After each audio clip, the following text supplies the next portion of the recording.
количество птиц у организованных кормушек доказывает необходимость их дополнительно подкармливать зимой. Для этого можно использовать самостоятельно изготовленные кормушки, лучше открытые. Для корма можно использовать любые крупы и крошки сухого хлеба, доступное питание, организованное человеком, поможет птицам перенести холодное время года. Закончив свое наблюдение, я пришел к выводу, что моя гипотеза верна.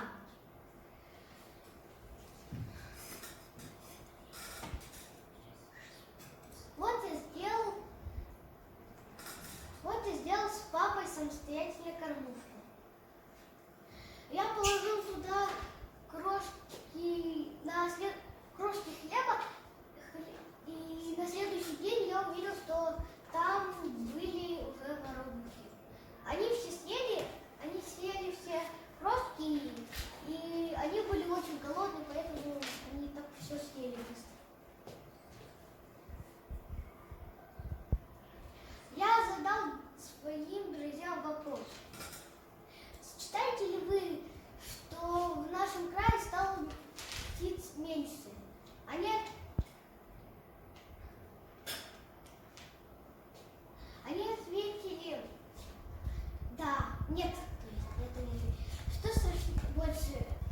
Что страшнее для птиц зимой, голод или холод? Они ответили голод. Есть ли в вашем доме кормушки или домики для птиц? Нет, да, более отметили нет, некоторые да. Любите ли вы птиц? Да.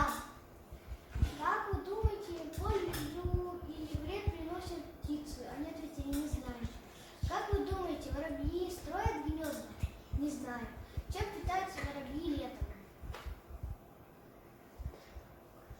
Они питались семенами, те, которые на земле были, и иногда крошками хлеба. А зимой